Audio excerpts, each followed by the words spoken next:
Hi, everyone. Welcome to Shifting Perspectives, the Baja Beach Wellness Podcast. I am Wendy, your host. Today, we are joined with Angela. Hey, you're twin. We're twinning. We're twinning today. We did not plan that at all. We have Amy. And today we have a special guest, Mindy Zimmerman. Mindy is joining us today to talk about knee replacement surgery and how she feels that Baja and our services here helped her recovery from her surgery. So welcome, Mindy. Thanks for joining us today. Thanks for having me. Of course. The first thing I want to ask you, was it one knee or did you have both knees? It was one knee. I had my left knee replaced. Done. Yes. Okay. How long ago was that? That was 1 year. Okay. Exactly. Okay, April of last year. Oh, okay. Yeah. Awesome. Okay. So tell us about your life like before the knees. Well, first of all, how old are you? I will be 54 in June. Okay. So same. I just turned 54. Okay. So there you go. So, good year. So that's a little young. Am I right? Yes, for knee correct. surgery. So tell us about like your journey leading up to that. Like what was your life like? Was your activity? Why the knee surgery? So I've always been very active since I've been a little kid. I'm an only child, so I was like, my God, we could be Me twins. too. We could be twins. Like, wow. Yeah. Up until wow, that's crazy. Yeah.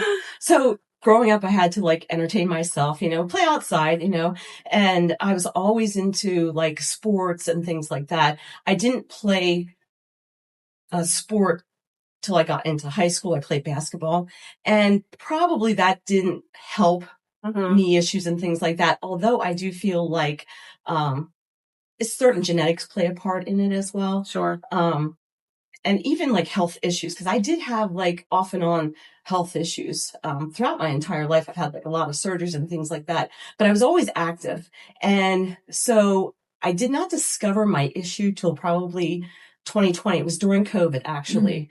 My oldest daughter, she's a massage therapist, and she was giving me a massage, and she had me on my stomach, and she said, "Mom," she's like, "you have this huge lump behind your knee. Do you know that?"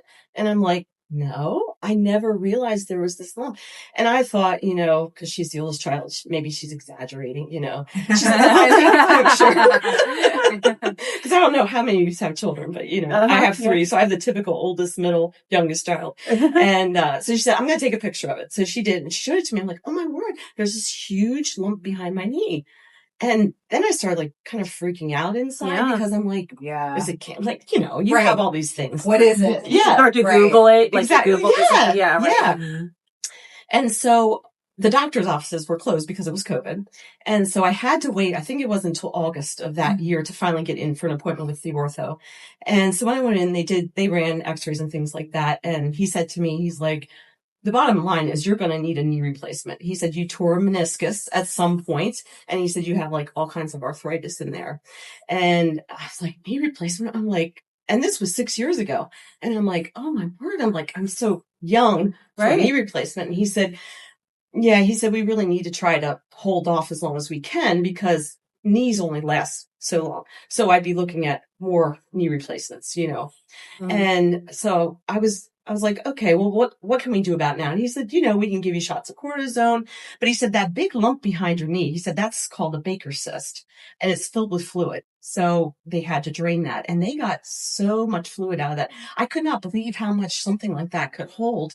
And the discomfort, it was tight. Like I couldn't hardly bend my knee right. Mm-hmm. So, I was able to do that. And that lasted me maybe close to a year. So it wasn't like a full blown issue at that point, but then it started getting worse as time went on because I am very active, go to the gym, work out, things like that. And so it started filling up again. So it would become that I was having to go back more and more. And at one point, I did switch doctors because my doctor was retiring. And so I thought, I want to go to another doctor. And I had been going also to a physical therapist because I had developed like lower back issues. Mm-hmm. And I think because my gait and everything was overcompensation. Yeah. And so I was just like a mess. I'm like, oh my word. I'm too young for this. I'm too active. Because in my mind, I'm like, I'm not old, Yeah, right. Of course.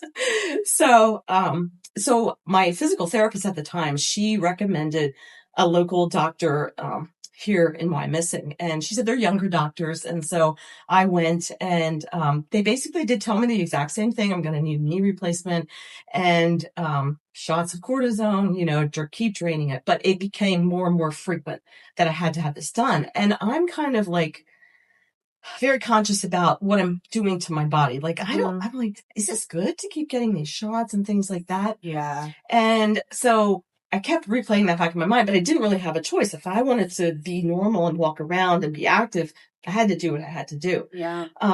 So finally I think it was 2 years ago, I had walked in here to Baja. It was in March of 2024. And I remember, I usually come in the springtime to unfreeze my membership so I could tan, get ready, for the summer and stuff. And I walked in and the place was packed. And I'm like, what in the world is going on? And everybody was busy. And Ange actually walked Oh my down gosh. Yeah. This is my first Did you memory forget of you. about this? It just came back to me that, yes, like I toured you and I was talking to you about the equipment. Yeah. It was my lucky day because everybody else was busy. Superstar here. Yeah. But she come walking out. She's like, oh, hey, can I help you? And I'm like, yeah, I want to freeze my membership. Blah, blah, blah. She's like, oh, hey. I said, oh, it's really busy in here. She's like, oh, did you hear about our new wellness services?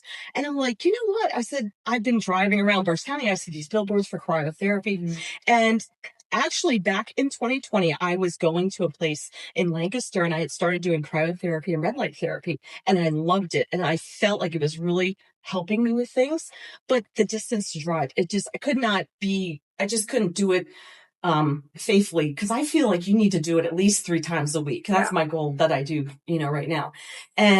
But I knew there was a lot of benefits to it. So I was kind of bummed that I just couldn't always be doing it. So I was so excited when I saw that billboard that Baja was going to be offering cryotherapy. So when you came out and you said, about your wellness services, I was like, yeah, actually, I saw the billboard for cryo.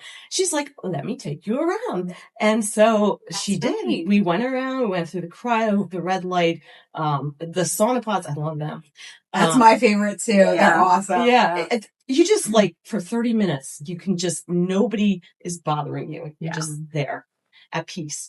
But anyway, so I was very thankful that she showed me around. And that's right. I mean, I knew you, in passing afterwards and, that's how we got Peyton on board because your daughter works here. Yeah. But yeah, that's right. I did take so you she around. signed me up. She sold me on that elite membership. And Earning my keep. So I was chartered in and it was the best thing that I ever did. And I know, doing things for yourself, wellness things, it's not cheap. Nothing is, honestly. But there's so much benefits to it. And I'm so glad it was 2 years. I'm still doing it. And I feel that has really played a huge part in, even before surgery, but even after surgery, as well too. I can attest to it. Yeah. So anyway, yeah. And then, of course, my daughter got a job here. I said to Ange, because it was so busy, I'm like, hey, are you hiring? She's like, always hiring. We love her. Yeah. So do you feel like doing the services before the surgery, do you feel like it kind of held off the surgery a little bit for you, a little longer, or helped prep you for that surgery? Yeah, I would say probably yes to both of that, those things. And I just want to say too, backing up, I did mention I did have like some physical issues before. Yeah. And back in, 2014, I had a hysterectomy. So I was really young for that. And, that just wreaks havoc on your body, all those things. And then in 2017, I was actually diagnosed with Lyme disease. I was so sick. I was practically bedridden. I couldn't get out of bed. I thought I was feverish. I just couldn't pull it together. I thought I had the flu. And, I sort of think sometimes that affects your joints and things like that too. And I went to a doctor for 2 years to be treated for that. And then I went to herbal, tinctures and things like that after, because I wanted to not take the medical route anymore. But, it plays a whole part in your body, the weight gain and things like that. It's terrible what it does to you. But I do really feel like especially the red light and the cry, that is all, you just have to do it. Yeah. It's important. So as far as your knee recovery, from the surgery, what did you notice first? Did you notice more like the pain relief, the mobility? Like, which services kind of helped with either all of those things? I would say probably the red light therapy, like obviously the heat and the red light, that stuff is really good. The cryo I love because I work out a lot. That I really noticed a huge difference for my body. And then from cryo, I go into like red light or the sauna pod. But yes, as far as for the surgery, I think I was able to come back here 3 or 4 weeks after I had my surgery. Oh, wow. Yeah. And start doing the services. It's kind of interesting. So I mentioned I had been going to physical therapy because I had back issues, and I was going to local doctors here, about my knee. I ended up not actually having the surgery here in the area. Oh, okay. My, physical therapist, she said, I think you should go out of the area and try Rothman. And I'm like, oh, it's so far, it's in Philly, and I've been talking to so many people about, the recovery and things like that. And I was really kind of scared because it's not an easy surgery at all. It's very painful. But I was like, you know what? Okay, I'll go meet with the surgeon and see. And he's a world-renowned doctor. I'm like, I want the best for my age. It was so important for me to get back to the physical things that I was able to do before. So I believe I made the right decision doing that. But the recovery was not easy for me. I thought everybody told me, they're like, you're younger, you're in shape, you're going to have great success. It's going to go very, very well. And what I didn't realize, and only after the surgery, the doctor said, because I was really struggling, you have to get to a certain place like every 2 weeks, every 4 weeks, for your recovery. And I'm like, why am I not getting the movement and things that I want? And he said, it's very hard for males that are like 20 years old, have big quad muscles. He said, for you're in shape, you have the muscle. He said, that's why it's so hard to get. He said, you're comparing yourself to an 80-year-old person who just wants to move around and just wants the pain gone, but they have no muscle tone. So they were telling me, I was talking to all these older women, and they're like, it's great. It's the best thing ever. I'm doing that. And I was really expecting that. I'm like, oh man, this is going to be hard work for me. Yeah. So I was very thankful for Baja and also for physical therapy, obviously, because I was able to get in here, like I said, probably about 3 or 4 weeks after my surgery, and just get myself on the, the bed, and just that heat, and get it in there. And it just works inside and even outside too, the scar, I was really worried about that too, because, I like to wear shorts, like to wear skirts. And, I've seen so many people too with that big, ugly scar. And I'm telling you, my scar looks really, really good. Good. And I think, the red light therapy definitely helped. Definitely does diminish that. We've had so many people who have had accidents and, different surgeries, and their scars they're using that elite red light bed, and it's just amazing for that. Yeah. It is. Yeah, it really does diminish that. Did you talk to your physical therapist or your doctors about what you were doing here? My physical therapist, yeah, she is all for. I'm always telling her about all these services, and she's like, "That's so great." She said, "That is the best thing." And oftentimes, I go to physical therapy, and then I come right here, and she's like, "That's the best thing. Yeah, that's what you need to do." Nice. So yeah. Did you find that there was any kind of like a mental side to the recovery, as much as there was a physical side of it too, and anything like helped you with that? Yeah, it's mental, because I think too, my age, it plays a big part. I really, really struggled. I mean, I had to self-talk to myself, but I'm one, like, every morning I get up, I have my prayer, my devotions, things like that. That helps me focus on my day. And, but the mental part, that was very, very hard. That was probably just as tough, if not tougher, than the actual physical part of it, I would say, because there's all these thoughts that go through your mind. I'm like, oh, I can't exercise, so I can't eat because I don't want to gain weight. As women, how we are, and that all that would just play upon me. And I train with a personal trainer a few times a week, and I had said to her, I'm like, oh no, I'm going to lose everything I worked for, and and she's like, look, we've been through surgeries before. She said, you'll be back in 3 weeks. And I was 2.5 weeks. I went in upper body, obviously not, lower body, but I was able to. So once I was able to start moving and, getting back to my routine again, that did help a lot with mental. But the pain that really, I mean, that just really gets you. And Yeah. I try to keep the pain meds, in my system, but some people don't handle it very well. I didn't. My partner would always go really, really low. So I'm like, oh, I can't take that. Yeah. Yeah. But yeah, you figure it out. It's a journey. Everything's a journey, And you have to like get it in your mind, like, okay, because I'm sure it runs through your mind, like, oh, I'm never going to be able to do this again, or I'm not, never going to be able to do that again. But you have to like kind of be like, yes, I am. Like, I am. Yeah, gonna do you have to this. really talk to yourself. I know Right. when I had gone back to Rothman for like my follow-ups, I remember just breaking down crying to this poor physician's assistant. And it was a guy, and he's like, and I was like, I want to run again because I was running 5Ks up until that point, and I still play basketball, I'm like, I want to run. I want to be able to do this stuff again. I'm like, will I be able to? He's like, you will. He's like, you will, as he hands me the box of tissues. Guys, freeze. Every time when I went back after that, I thought he probably was reading in my chart that there's a note. The crier. Emotional. Take the tissues with you. But I do agree with you about the emotional aftermath that sneaks up, especially, I'm thinking about major surgeries that I've had. One was elective, and then the other one was my hysterectomy, and I had my hysterectomy, I believe, I was almost 31. Yeah, and I think, of course, with the elective surgery that I had, like, yes, I'm looking forward to this, right? And then even with the hysterectomy and all the complications that I was having that led up to that, I think you're just so mentally over it. Whatever is causing it. All right, I just want this done. I want to move on. And the emotional side, I don't think anyone can really prepare you, of what to expect and what's going to happen. Yeah. I know with my elective surgery they did, and I was like, that ain't going to be me. Nope, I want this. Let's go. Let's pop them in. I'm going to be fine. I'm nothing's, and it does. With the hysterectomy, during my situation, I was over having kids, at least I thought.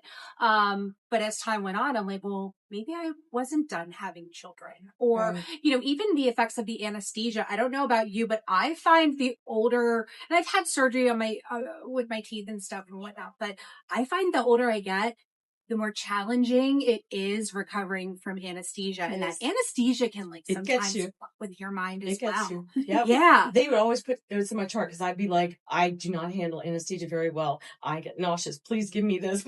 I'm very specific. Yep. Yeah. Zofran's your friend. Yep. I learned because I did have a lot of surgery, and I'd be like, what's wrong with me? And then finally, as I got older, I'm like, you just need to put this in my chart. Yeah. I would be I get in a fog after anesthesia. Not a good I'm like, place. no, it's depressed. And I'm like, what is happening? But again, I think we get, especially if something is ailing us like chronic pain, you're looking forward to it. Yeah. Let's get it done. Yeah. And then, you just don't think of the other things that are going to pop up, especially the frustration of, okay, I got this done. Let's move on. I want to get back to normalcy. Exactly. And it varies. What is normalcy? Yeah. So I get that. Do you feel like you hit a wall at some point where it's like, okay, like almost like a plateau where it's just like, you're not progressing? Yes, actually. And this is all a dream. It does not happen. I mean, the doctor did tell me after the fact. Maybe he told me before and I just didn't hear it. You're like, it's not going to be me, right? Yep. Yeah, exactly. But he did say, you will still be healing up to 12 months. Oh, and wow. I was like, yeah. And I'm like, that I think is when the mind game started, because I'm like, oh, well, I thought, give myself 6, 8, 12 weeks, 3 months, and I'll be trucking along. And by September, October, because I had it done in April of last year, by September, October, I'm like, I'm still not where, I was looking forward to maybe running a Thanksgiving 5K. And I'm like, I don't think I can. I seriously don't think I can do this. And my physical therapist, she said, we'll just keep working on it. I did therapy. I still go, but and she'll work on it. Just, but I noticed in about the 11th month that I finally saw a change where I could really bend this back to pretty much normal. Okay. Yeah. So, because I thought I was almost resigned to the fact, which I didn't want to be, that, I'm never going to get it back to where it was. And honestly, it's a fake knee, so it's not going to be the same as the real. And I think that I had to talk myself through that too and come to an acceptance part of that. Because it's just it's not real, it's great, the technology and whatnot today is fantastic, but it's still not. Yeah. Well, and I'm just thinking, I've been mad at a couple of doctors too, but it was probably my fault. Most likely is, always is. But, I think we're so conditioned as a society, work, work, work, go, go, go. Yes. You look at it as, okay, well, how many days until I can get back to work? And they say, oh, you'll be fine. You'll be able to go back to work in 3 days or 5 days. Oh, that's And that's what you focus on, I think. Okay, well, how, You're right. And then that number sticks in your mind. Exactly. And then when you're still not, I think we're just, the way things are, we're not in a position to allow ourselves or to give ourselves grace. Yes. Because of the pressures. Yes. Yeah. Every people expect so different. Yes. Yeah. Yeah. Yeah. Because I know with me, people are like, oh, you'll be off for work so long. I'm like, now my job allows me flexibility, but I'm like, no, I'm still going to be working. I mean, it's from home, but I'm still working. There's not that downtime really, we just don't have it. But it's funny that you said about expectations and things like that. I remember when I first met with the surgeon who did my knee replacement, and I was warned he's a very in and out kind of guy. He does great surgery, but he's not like, people person. He just he'll just meet with you real quick and he's out the door. They're like, take specific notes, like things you want to ask him so you can, make sure you can accomplish that. And one of my and this is so funny to me. I'm like, why was I so worried about this? But one of my biggest concerns was, when can I drive? How soon can I drive after surgery? Because my husband he's an over-the-road truck driver, so I don't really have anybody at home with me. He took the first week off of my surgery, but so I was concerned, like, how can I get to physical therapy? I don't know, and so I asked him. I said, "So when can I drive?" And he looks at me and he says, "If you feel like it," he said, "in a week." And I'm like, "Week?" I go, "This is great. I have people telling me it's like 4 weeks till you can drive." And I'm like, challenge accepted. Yeah. So my physical therapy, they start, well, they used to, I've heard it changes, but they start physical therapy pretty much like 2 days after you have. And so my physical therapist, she came out to my house for the first couple of visits. Then she said, next week, she's like, you need to come in. So a week later, I had an appointment scheduled. And so I called my oldest daughter because she has the most flexibility. And I said, hey, I'm like, do you think you could take me to my, physical therapy appointment? And she said, yeah, I can do that. She's like, I have a doctor appointment, but I'm sure I'll be done in time. I'll just swing by and get you. I'm like, okay. So I was watching the time and I'm like, oh, I didn't hear from her. I'm like, it's a half hour. We have to be there. And it takes almost that amount of time. And I'm like, I wonder where she's at. And, as the oldest child, I don't want to ask. So I kind of just try to wait it out. She finally texts me. She goes, Mom, I can't come and pick you up. She said, I can't get there. I'm still here at the doctor. I'm like, oh no. I'm like, well, see if I can drive. And it took me forever to get out to my vehicle and get my leg in.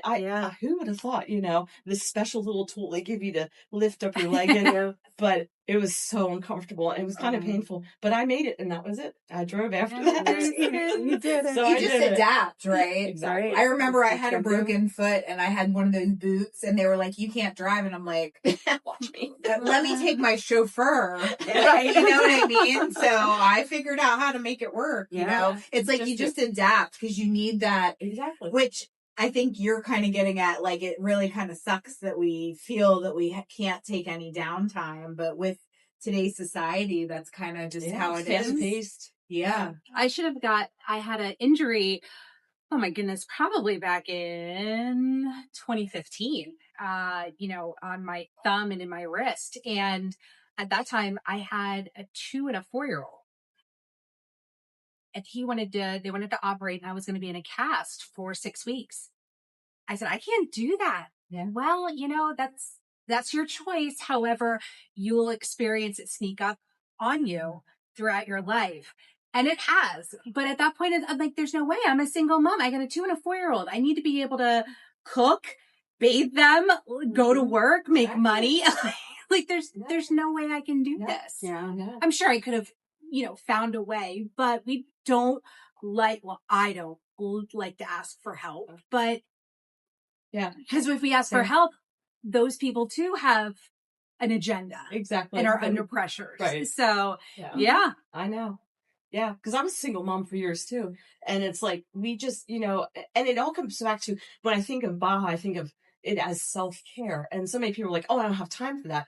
Well, do I have time for it? I make time for it. It's a choice I make because I see the value in it, for myself. Because, I mean, I get that. We're all in busy places of our life, but it's a choice. It's what you choose. It's just even like with your health, what you're putting in, what you're eating, what you're putting in your body. Like, oh, people, I don't have time to go to the gym, time to work out. You probably have time to make some time to exercise, to move around. Movement is, critical, like for just staying healthy and keeping, you know, things working properly in our body. Because when I had Lyme disease, the doctor was like, you need to move around. You can't lay around in bed. And he said, obviously there's days that are going to be worse than others, but I always tried to make it a point to get out and move around because it's just so important to take care of ourselves.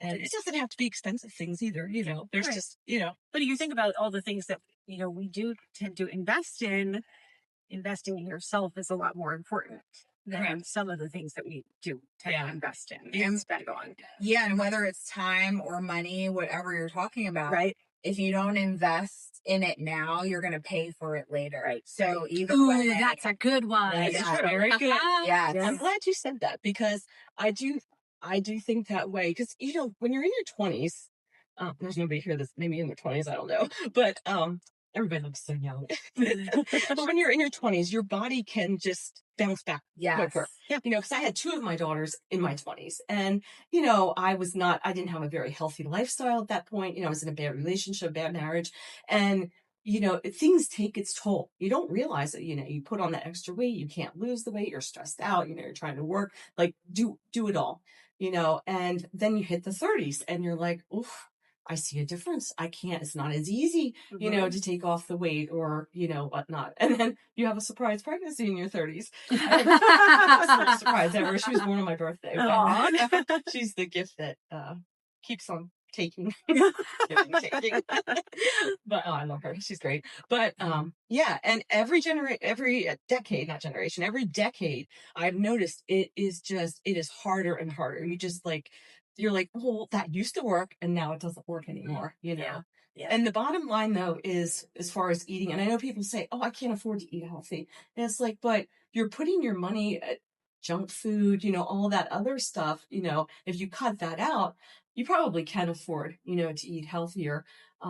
Because I've noticed even with healing is if I'm eating very clean and very good, it helped me to heal faster too. Sure. Yeah. Sure. Yeah. Because you don't want to get to a point where you're in your 60s, your 70s, and you're sitting there and going, well, maybe I wouldn't have to go through this, or I wouldn't feel that if I would have done what I needed to back then. Exactly. It's that point. It is regret. It is hard, but pick your heart. It's a choice. Pick We all have your heart. I like that. And what's the quote? An ounce of prevention is worth something. Yeah, we'll have to. I know. Yeah, I know what you're getting at. And you have to kind of change your training as you get older too. Like I used to be like, when I lost all that weight a couple years ago, I was I want to be a muscle mommy, now I like wake up and I'm like clearing my lymph nodes and doing Tai Chi like this. And like my boyfriend's like, hey, good morning. Like, and I'm there like doing my, all this stuff. Yeah, but you do have to move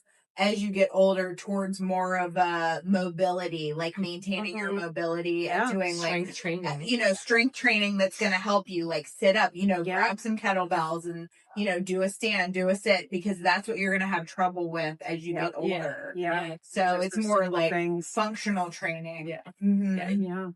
So what do you still do here? What are you still incorporating? I do it all. You do it all? Yeah. My routine normally is I come in, do cryo. I do the sauna pod because I need that time. Yeah. And then I'll go over to WellFit and then I'll go into the SST and I'll do the red light therapy. So, yeah. And then sometimes I'll TN. And consistency is the key. Yes, like Mindy said, you really want to, we try to have somebody pick something that they know they can be consistent with. And then once they're consistent with that, add on the next thing that's and then you just get into a routine, right? And you're here and it's just part of your life. Yeah, exactly. Mm-hmm. And like you said, you have to just make it a habit. Mhm. And I do it Monday, Wednesday, Friday. And I adapt, obviously if I can't, there's a week I can't that day, I'll just pick another day, but I try to do the 3 times a week. And sometimes I have to cut out the sauna pod because it is a extra half hour. Yeah. But the most important things to me are the cryo and the red light therapy. Mhm. And that's not a compromise. I have to do that. Yeah. Am I right that you're doing lipo too again? Yes. Yeah. Yeah, I am. Yeah. Awesome. Awesome. I love that. So if anybody's watching this and they're facing the same decision of doing the knee replacement, going that same path, what would you want to tell them? Don't be afraid. Okay. But it is good to talk to people who have gone through it. For me, that was key. I did talk to a lot of people at all different ages, not younger than me or my age, but like, maybe 60, 65. And then I did talk to older ladies that had gotten it done too, and just what their experiences was with it. I talked to my physical therapist a lot, like expectations. The doctor, as I said, he was kind of in and out, so you didn't get too much information from him. But and then I would say, you really need to prepare yourself like physically, and don't just like wait to start getting into an exercise routine or something. Prepare yourself so that you have made that a habit before you do the surgery. Mhm. And also eating well too, taking supplements, things like that. That's very important to have the inside feeling great. And then if you can do something, like the red light, and once you're in the habit of that, it's easy then to come back. Cause I was like craving it. I'm like, I can't wait to get back in here, Yeah. and obviously it was harder at first because with the driving, that was a challenge, Mhm. and I was using a cane for, a while too. So those were challenges, but yeah. If you look back, is there something that you could say you would do differently if you could do it again? With my surgery, you mean? Or, yeah, any of it. Oh, any of it. Leading up to it and all that. Would you change anything? I don't know that I've necessarily changed anything. Okay. It was hard making that decision to have the surgery, Mhm. but once I committed to it, I was resolved. I'm going to do this. I'm going to get it done. And I was just thankful for the tools that I had, ahead of time and after, Mhm. to help my recovery, become easier, I guess. Yeah. Good. Anything else? Any questions you guys have for Mindy? Anything else you want to share with us? I just wish I would have had this opportunity, years ago. Yeah. I just, it's amazing because, like I said, with going through things like with Lyme disease and things like that, it just would have, I think it would have even helped that journey, so much more. But I do remember back in 2022, I think, well, maybe 2021, I was going to have a surgery, and I remember, that the doctor had said to me at that time, you have to go in and they weigh you and, check all that stuff, that uncomfortable stuff that nobody wants to deal with. And he's like, I really would like you to lose, some weight, like 8 to 13 pounds. I'm like, that's specific. 8 to 13. 8 to 13. Yeah, I'm like, that's odd. And I'm like, and I remember thinking, and it just all goes back to, how we view ourselves and how hard it is as women to lose weight and things like that. And I'm like, I have been trying to lose weight my whole entire life. And I'm like, how in the world in a couple months do you think I'm losing 8 to 13 pounds? Yeah. And I was very respectful to him, but I was like, because I was like, you're a doctor, you probably have some secret potion, Yeah. So I right? said to him, I'm like, do you have any suggestions? Because I'm serious, I did want to lose it. And he's like, there's these apps you can use. And I'm like, I've been there, done that, we've all used it, My Fitness Pal. The long lose scanning it, of the food labels. labels. It does help, but it is It time does. consuming. That's like a part-time job. Honestly. It honestly is, yeah. But, for like 35, 40 years, I've been trying to lose weight. I'm like, come on now, and I think, those of us who are a little bit older, you tried all the things, all the diet pills and all this and that. Yeah. And, maybe it helps a little bit, maybe it doesn't, but, you come to a point where it doesn't work anymore, Yeah. And so, I was serious. I'm like, and he said, well, there's this place over here in Wyoming. He's like, that they focus on, your hormones and things like that. He said the side effect from it is you do lose weight. And I'm like, oh, tell me more. Right. And, so he gave me the information of the place, and I told my husband about it, and he's like, are you going to, and the doctor did say, he said, it's very expensive. And he said, it is hard. And I'm like, okay, challenge accepted, because I like challenges. And, so my husband said, are you going to, check it out? I'm like, yeah, it took me a few weeks, but I'm like, started counting down. I'm like, the weeks are getting closer and closer, and I need to lose 8 to 13 pounds. So I went, and, from that point on, that is when I really got a good understanding of food and how it works with our body. They explained everything to me, about your estrogen and progesterone, Insulin, carbs, all that stuff that affects your hormones, and we gain weight and things like that. And so I did the program, which is basically, no carbs and sugar, no dairy, which is hard, and It's a lot. hardly any calories. And that was like that for the first 30 days. And the program probably took 3 to 4 months because you do maintenance, and then you graduate into lifestyle and things like that. But it really taught me a lot. And in the first 30 days, I lost 28 pounds. Oh Wow. my gosh. I went back to that doctor and got on that scale, and I'm like, Was that a Be Balanced? Are you talking about Be Balanced? Yeah. Be Balanced. Okay. Are they still around? Yeah, they're moving their locations, but yes, they have been just up until this moment. Okay. Yeah. Good for you. I've heard a couple of people have had success with that. Yeah. And it is really important to understand how all that affects, especially as you get perimenopausal and menopausal, the whole cortisol, insulin, estrogen, like they're all connected, and you really have to do your research, because you can naturally help yourself as much as possible before you, you want to get everything you can do and then deal with the hormones. Yes. Yeah. Hormones are crazy. Yeah. That's a whole other story. A whole Yeah. other podcast. And yes, we had an episode on that. Or we had a couple episodes on that. Well, we talk about that. I feel like every episode that sneaks in. Yeah, it somewhere sneaks in there. These are women's issues. I mean, we all, it is. from the time we're little, it's like we're I think we were talking earlier about our weight and our image, and it's, I was actually even just talking to the young girls at the desk, probably scaring them about all of that. About how low estrogen can cause hip pain. Who knew? It's like put a little cream on your arm. Next thing you know, your hips don't hurt anymore.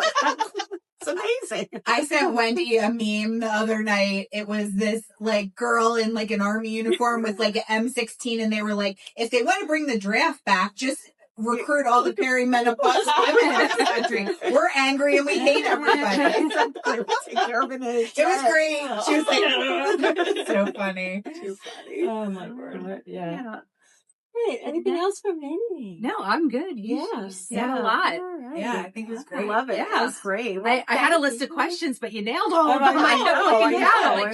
Overachiever. I love it. Yeah. That's what we do. Yeah. Well, thank you so much, Mindy, for welcome. coming on and sharing all your information with us and your Thanks for having story and honestly, and we love it. Love it. All right. So watch the podcast, share the podcast, tell all your friends, and we will catch you next time. Bye.